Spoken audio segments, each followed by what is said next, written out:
तो hello guys, आपका हमारे चैनल आरके स्टडी सीरीज में स्वागत है। दोस्तों कैसे हो आप? आई होप आप लोग बहुत ही बढ़िया होंगे। दोस्तों आज के हम इस वीडियो में पढ़ने वाले हैं नवोदय विद्यालय का चैप्टर नंबर 2, जो कि आपको बेसब्री से इंतजार था। आज हम उसी चैप्टर के बारे में बात करने वाले थे। दोस्तों आज है हमारा चैप्टर नंबर 2 और आज थोड़ा आप लोग को मैं बताने वाला हूँ चैप्टर नंबर 2 के पार्ट 1 में लघुत्तम समापवर्त एवं महत्तम समापवर्त। अभी तक हम हमारे इस चैनल को सब्सक्राइब नहीं किए हो तो सब्सक्राइब कर लो, बेल आइकन को टिप कर ऑल पे सेट करना ना भूलिएगा, क्योंकि यहाँ पर आपको मिलेंगी नवोदय की बैक टू बैक वीडियो। मतलब लगातार आपको वीडियो मिलती रहेंगी और आपको कुछ भी इसमें नहीं छुड़ाया जाएगा। अगर आपको कुछ भी छूटा तो हमसे कहिएगा। सबसे पहले हम मैथ को कंप्लीट करेंगे, उसके बाद आज सब्जेक्ट को भी कंप्लीट कर लेंगे। आज सब्जेक्ट में जैसे हिंदी और हो गया साइंस और हो गया इंग्लिश। सबसे पहले यहाँ पर हम मैथ को कंप्लीट करते हैं। और अभी तक आप हमारे इस चैनल को लाइक नहीं किए हैं तो लाइक कर दे, मतलब इस वीडियो को लाइक नहीं किए हैं तो लाइक कर दे, ठीक है। थोड़ा सा अभी मेरी तबीयत भी गड़बड़ है, इसीलिए अगर थोड़ा स्लो बोल रहा हूँ उसके लिए क्षमा चाहता हूँ। लेकिन आपको जहाँ तक उम्मीद है कि मैं अपनी आवाज़ आपको दे सकता हूँ, हमारी आवाज़ आप तक पहुँच ही रही होगी, ठीक है। तो हमारे पाठ का नाम है, देखिए मैं हर वीडियो में आपको बुक दिखाता हूँ, फिर से दिखा दे रहा हूँ। बुक ये है, अध्याय नंबर 2 है लघुत्तम समापवर्त एवं महत्तम समापवर्त। इसके बारे में हम जानेंगे। अध्याय नंबर 2 हम लोग पहुंच चुके हैं, ठीक है। अध्याय 2, अध्याय 2 क्या है? सबसे पहले जानिए कि यह है लघुत्तम समापवर्त। यहां पर आप देख सकते हैं लसम और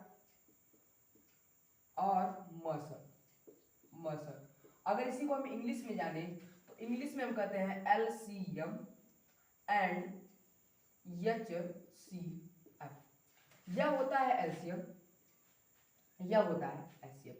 अब सबसे पहले आपको यहाँ पर एक वर्ड नजर आता है कि जब हम इसको बोलते हैं तो आप एलसीएम एचसीएफ करना जानते हो? हाँ जानते हो, कोई दिक्कत भी नहीं होती है। लेकिन आप जब भी पढ़ते हो तो आपको टीचर पता है उसके सिर होता है हमारे शरीर का ना, तो जो सिर होता है उसके ऊपर ऐसे आपको ले चल जाएगा। यह नहीं सोचता है कि उसके अंदर भी आपको ले जाया जाए, उसके और अधिक बारे में बताया जाए। लेकिन यहाँ पर वो हमें जेएमबी का तैयारी करना है, हमें जवाहर नवोदय तैयारी करना है, इसीलिए हम पूरी डिटेल में हर एक पार्ट को देखेंगे, ठीक है। अब थोड़ा ध्यान दीजिएगा। सबसे पहले यहाँ पर आपको एक वर्ड आता है लघुत्तम समापवर्त्य। क्या आता है? लघुत्तम समापवर्त्य। सबसे पहले एक वर्ड आता है समाप, यहां पर आता है वर्त्य। अब यह आप कभी टीचर से आपने पूछो कि सर ये जो लघुत्तम समापवर्त आता है, इस समापवर्त का अर्थ क्या होता है? आज तक क्या आप कभी पूछे हो? नहीं पूछे हो। तो यहाँ पर बताऊंगा कि जो लघुत्तम समापवर्त लसा है, जिसमें समापवर्त आ रहा है, इसका मतलब क्या है। जैसे हमने बोला कि 2 का समापवर्त क्या क्या होगा, 2 का समापवर्त क्या होगा, और 3 का भी हो सकता है, किसी भी संख्या का 4 का भी हो सकता है। तो समापवर्त का मतलब होता है बस उसका पहाड़ा पढ़ो आप। जैसे 2 का भी समापवर्त निकला है तो 2 हो गया, 2 गुना के 4, 2 तिहाई 6, 2 चौके 8, dot dot dot dot infinite जाएगा। इससे कोई फिक्स नहीं है कि जो समापवर्त होता है क्या होता है। बेसिकली जो हमें संख्या दे रहेगा उसका हमें पहाड़ा पढ़ देना है, वही होता है समापवर्त। 3 का बोला तो 3 3 का 9, पहले 3 एक कम 3, 3 गुना के 6, 3 त्रिका 9, 3 चौक के 12, dot dot dot dot infinite. ये रुकेगा तो नहीं। उसी प्रकार 4 का भी है। यही होता है आपका क्या? समापवर्त। आप यहाँ पर इसे रोक नहीं सकते हो, रोक नहीं सकते हो। देखो इसमें याद होता है, इसे हम क्या बोलते हैं पता? गुणज भी बोल सकते हैं। हम ये मत ना करके कि 2 का पहाड़ा पढ़े, बता सकते हैं कि 2 का गुणज, हमें 2 का गुणज करना है। 2 का गुणज मतलब उसके आगे करना है। 2 दुना के 4, 2 तिहाई 6, 2 चौके 8, वही होता है गुणज या समापवर्त। अब हम समझ गए समापवर्त क्या होता है। बेसिकली अगर समझो तो हम पहाड़ा पढ़ देंगे, वही समापवर्त हो जाता है हमारा। अब एक वर्ड और आता है मसा में, समाप आता है समापवर्तक। क्या आता है? समापवर्तक। अब ये वर्ड आता है समापवर्तक। अब इसका मतलब क्या है समापवर्तक? ध्यान दो, समापवर्तक का मतलब भी आसान है। जैसे हमने कहा कि कोई संख्या हमने ले रहे हैं, जैसे 32। 32 का हाँ 32 का हम क्या कर रहे हैं यहाँ पर गुणनखंड करें, इसका हम गुणनखंड करें, अर्थात गुणनखंड का मतलब क्या होता है कि ध्यान देना है, समापवर्तक का मतलब क्या होता है कि यह संख्या किससे किससे कट रही है, बस वही होता है हमारा समापवर्त। इसमें क्या होता है समापवर्तक, इसमें समापवर्त में क्या होता है कि हम जो दिया रहेगा उसका गुणज कर देंगे या उसका पहाड़ा पढ़ देंगे, लेकिन समापवर्तक में क्या हो जाता है वह संख्या किससे किससे कट रही है, जैसे ये 1 से कटेगा, 2 से कटेगा, 3 से तो नहीं कटेगा, 4 से कटेगा, 5 से नहीं कटेगा, 6 से नहीं कट जाएगा, हाँ नहीं 6 से भी नहीं कटेगा, 8 से कटेगा, 16 से कटेगा, 32 से कटेगा। अब यह क्या होगा इसके समापवर्तक। इसी प्रकार आप कोई भी संख्या का निकाल सकते हो, बस आपको जानना क्या था कि इस समापवर्त और समापवर्तक में क्या अंतर है, जाके अपने स्कूल में इसके बारे में अवश्य डिस्कस करना कि जो हमारे पास समापवर्त है और समापवर्तक इन दोनों में डिफरेंस क्या होता है, बस। और यही जाके अपने स्कूल में पूछना, चर्चा करना, इसके बारे में आपके साथ मिल भी सकता है, नहीं भी मिल सकता है, लेकिन मैंने बता दिया है, लेकिन चर्चा करना बहुत ही बढ़िया बात होती है। चलिए हम अपने अगले हेडिंग को देखते हैं कि हमारा अगली हेडिंग क्या है। अब इसमें दिया है कि भाज्य और अभाज्य संख्याएं। अरे भाई मैंने आपको कभी पढ़ा दिया था भाज्य एवं अभाज्य संख्याएं, अरे आप पहले पार्ट में नहीं पढ़े थे भाज्य एवं अभाज्य संख्याएं। अगर मैं बोल दूं भाज्य संख्या किसे कहती है तो क्या आप नहीं बता पाओगे भाज्य संख्या किसे कहते हैं हम? देखो सबसे पहले जानेंगे हम, जब हेडिंग दिया है तो हेडिंग को हम कंप्लीट करते वक्त चलेंगे, ठीक है। दिया है उसको 2 बार पढ़ो 4 बार पढ़ो, हेडिंग कंप्लीट होगी। एक दिया है भाज्य, एक दिया है अभाज्य। अगर आपको इसके बारे में पूरे इसके निचोड़ को पढ़ना है, पूरे इसको नीचे को पढ़ना है, तो इसके लिए आपको क्या करना पड़ेगा कि हमारा जो चैप्टर 1 है उसको देखना पड़ेगा। सबसे पहले भाज्य संख्या क्या होती है वो जानेंगे और उसके बाद है अभाज्य संख्या। बेसिकली जो भाज्य संख्या है जो 1 से कटे वह प्राकृतिक संख्या, जो 1 से कटे, स्वयं से कटे या किसी अन्य नंबर से कटे, बस उसी को कहते हैं भाज्य। तो अभाज्य क्या है? ऐसी प्राकृतिक संख्या जो 1 से कटे और स्वयं से कटे। इसमें क्या कर ध्यान समझो, जो 1 से भी कट जाएगा, स्वयं शॉर्ट फॉर्म में लिख दे रहा हूँ, स्वयं से भी और दूसरे, शॉर्ट फॉर्म है बस समझ जाना इससे। और उन्हें क्या होगा 1 से और स्वयं से और कोई से नहीं कटेगा, यही है भाज्य संख्या। वैसी प्राकृतिक संख्या जो 1 से कटे, स्वयं से कटे, दूसरे से कटे, दूसरे कोई नंबर से कटे। अभाज्य संख्या जो 1 से कटे और स्वयं से कटे, बस यही होता है अभाज्य और भाज्य। चलो अब अगली हेडिंग देखते हैं। दिया है कि अभाज्य गुणनखंड। अब जो चौथा हेडिंग दिया है चौथा नंबर, उसका दिया है कि अभाज्य गुणनखंड। अब हम जानेंगे कि अभाज्य गुणनखंड क्या होता है। जैसे भाज्यकता के नियमानुसार, मतलब जब हम भाज्य करते हैं किसी को तो उसके नियम के अनुसार, अब यदि किसी संख्या की सभी गुणनखंड एक अभाज्य संख्या हो तो उन्हें उस संख्या के अभाज्य गुणनखंड कहते हैं। अब हम आपको कैसे समझाएंगे, थोड़ा ध्यान दीजिएगा। जैसे हमने बोला यहां पर 48, अब 48 का अगर हम गुणनखंड करें, अब अभी अभाज्य गुणनखंड पे मत जाइए।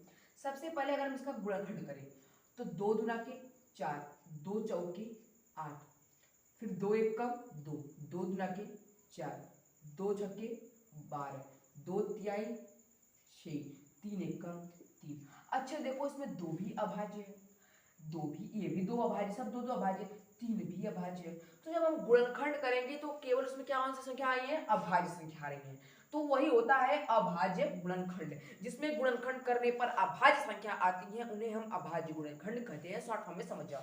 जिसके गुणनखंड करने पर हमें अभाज्य संख्याएं प्राप्त होती हैं उसे हम अभाज्य गुणनखंड कहते हैं। कोई दिक्कत आपको ऐसे नहीं होनी चाहिए, छोटी मोटी हेडिंग्स थी जिनको हमने कंप्लीट किया है इस वीडियो में। अब चलो हम अगले टॉपिक को देखते हैं कि अगला टॉपिक हमारा क्या है। अगर हम अगला टॉपिक देखें तो लघुत्तम समापक वर्ग है। चलो उसको भी देखते हैं, लघुत्तम समापक वर्ग क्या होता है। मैंने आपको बता दिया है कि यहाँ पर जो समापवर्त का मतलब क्या होता है, लेकिन अब हेडिंग अंदर आ गई है कि लघुत्तम समापवर्त, अर्थात अगर शॉर्ट फॉर्म में लिखूं तो ल स। अब देखो यहाँ पर लस के बारे में क्या बताया है, वह सबसे छोटी संख्या होती है जिसमें दी गई संख्याओं से भाग लग जाता है, लघुत्तम समापवर्त कहलाता है। देखो हम बता रहे हैं, सबसे पहले ध्यान दो, एक हेडिंग आपको याद होनी चाहिए कि जो लस होता है, इस मस इन दोनों को निकालने के लिए हमें सब हर समय में दो संख्या चाहिए, भले से दो से अधिक हो सकती है, मतलब कि दो से ज्यादा तो हो सकती है, लेकिन दो से कम ना होनी चाहिए। दो से कम भर तो दिक्कत हुई। हमान दो से कम कमर एक कभी लघुत्तम समापवर्त एवं महत्तम समापवर्त ना निकाल जाला। कब निकाल जाला? दो संख्या हो या दो से अधिक हो तभी निकाल सका जाला। अब देखा लसा का मतलब का वाला, लसा का सबसे मतलब पहले बात समझो कि लसा का मतलब का होला।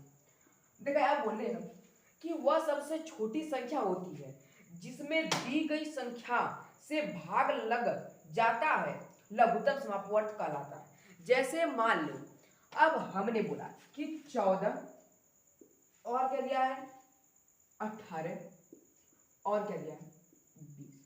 अब हमें वह संख्या निकालनी है, वह छोटी संख्या, बड़ी नहीं जाना है, बड़ा भी हो सकता है लेकिन बड़ा हमें नहीं जाना है।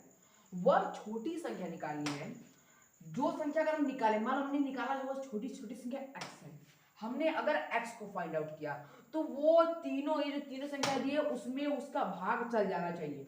मतलब हमने अगर छोटी से छोटी संख्या x निकाला तो x में 14 का भी भाग चल जाना चाहिए पूरा पूरा, x में 18 का भी भाग चल जाना चाहिए पूरा पूरा, और x में 20 का भी भाग पूरा पूरा चल जाना चाहिए। बस यही होता है लसा। चलो हम इसे सीखते हैं। सबसे पहले देखो मान लो हो गया यहाँ पर 14, 18 और 20 हो गया, ठीक है, ध्यान देना। अब हम इसको पहले 2 से काटना स्टार्ट करेंगे। 2 7 जा 40, 2 9 जा 18, 2 10 जा 20, ठीक है। ये 7 उतर जाएगा, ये 9 उतर जाएगा, 2 5 जा 10। अब इसको 3 से काटेंगे तो 7, 3 3 जा 9 और 5। अगर फिर इसको 3 से काटेंगे तो 7 1 5। अब एक बार 5 से जाएगा और एक बार 7 से जाएगा। अब थोड़ा ध्यान दो, अब हम क्या करेंगे, गुणा करा देंगे। 2 दुना के 4, 4 तिहाई 12, 5 से 35। अब 35 12 बटे 3 कितना आ रहा है, देखो आ रहा है आपका कि 1260। तो वह छोटी से छोटी संख्या क्या है 1260। हाँ एक खास बात और है कि जब अभी आप 12 से 1260 से कोई भी संख्या लेके देख लीजिए, कोई भी संख्या, वह 14 18 20 तीनों से नहीं कटेगी। ये ना कि कोई संख्या छोटी से ले ली, इससे छोटी ले ली, वो 14 से कट गई ना, कटे चाहिए तीनों से। अब देखो जब आप 14 से इसमें भाग लगाओगे तो भी पूरा कट जाएगा, 18 से इसमें भाग लगाओगे तो भी पूरा कट जाएगा, 20 से इसमें भाग लगाओगे तो भी पूरा कट जाएगा। बस क्या हो गया, यही तो हो गया आपका लस का काम खत्म। अब देखो इसी जगह हम इसी यहाँ पर इसके अगले हेडिंग क्या है, मौसम है। अब देखो मौसम क्या होता है, इसी का जस्ट उल्टा प्रक्रिया होता है मौसम में क्या होता है कि हम क्या करते हैं मौसम में कि वह बड़ी से बड़ी संख्या जिसका दी गई संख्याओं से भाग लग जाए। यहां पर हम क्या करते थे, वह छोटी से छोटी संख्या ढूंढते थे।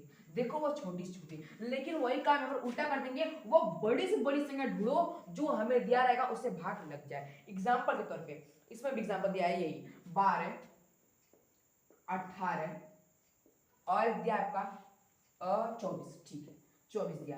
अब मान लो हमने वो बड़ी से बड़ी संख्या ढूंढा x, वो बड़ी, यहाँ पर जो x आता छोटा था, यहाँ पर क्या है बड़ी संख्या, यह बड़ी संख्या, ये छोटा नहीं है। तो अब जब बड़ी संख्या जब ढूंढेंगे तो उसमें इन तीनों का पूरा पूरा भाग चल जाना चाहिए। मतलब x बटे 18 करें तो भी पूरा कट जाए, x बटे 24 करें तो भी पूरा कट जाए। यही तो होता है आपका क्या मतलब समापवर्त।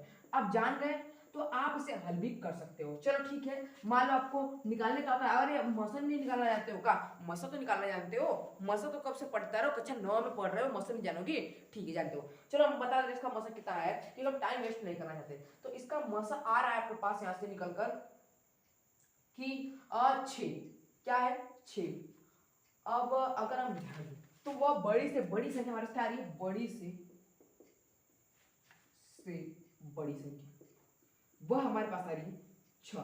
इसका जब आप मौसम निकालोगे, अब देखोगे तो 6 से इन तीनों भाग चल जाएगी। यहाँ पर शायद उल्टा प्रक्रिया होता है, हम भूल गए थे थोड़ा, यहाँ पर उल्टा ही प्रक्रिया होगा। मतलब ध्यान दो हम उल्टा काय को बोल रहे हैं, जैसे यहाँ पर होगा कि 12 बटे x 18 बटे x कामा 24/x, मतलब x से उसमें पूरा पूरा भाग चले जाना चाहिए। वहां पर क्या था कि ऊपर और संख्या हो सकती है, ये x को जो मान आएगा वो ऊपर रहेगा, लेकिन यहाँ पर क्या है, उल्टी प्रक्रिया हो रही है। यहाँ पर x जो आ जा रहा है वो नीचे की साइड ही आ जा रहा है, ठीक है। मतलब समझ गए कि नहीं, वो बड़ी से बड़ी संख्या क्या है 6, क्योंकि 6 से अगर 12 भाग देंगे तो 3 बार में जाएगा, 6 से 18 में 12 में, सॉरी 6 से 12 में जाएंगे 2 बार, 6 से 18 में 3 बार, 6 से 24 में 4 बार। देखो पूरा पूरा भाग बढ़ गया, कुछ न बचा न कुछ शेष रहा। तो यह बात थी हमारे पास लसा और मसा पे। और अगली हेडिंग हम कल डिस्कस करेंगे। हमारी लगभग कितनी हेडिंग, हमारे पास यहाँ पर 6 हेडिंग खत्म हो चुकी है। चाहो तो मैं आपको दिखा सकता हूँ, 6वीं हेडिंग है महत्तम समापवर्त है। देखिए 6 हेडिंग खत्म हो चुकी है। 7वां है प्रश्नों के प्रकार, हम कल जानेंगे। कल आप वीडियो को अवश्य देखना, क्योंकि हम कल जानेंगे प्रश्नों के प्रकार, कैसे कैसे इसमें प्रश्न बनते हैं। जब आप प्रश्न को ही नहीं ध्यान दोगे तो क्या आप जीएनबी की तैयारी यहाँ पर आप क्रैक कर सकते हो ना। तो आपको उम्मीद यह रख के चलना है कि आपको क्रैक करना है और आपको हर हमारी वीडियो को देखना है। और अपने अपने जितने भी, अगर आप कोई टीचर हो तो अपने स्टूडेंटों में इस चैनल को शेयर करो, अपना ब्रदर मान के। मिलते हैं नेक्स्ट वीडियो के साथ।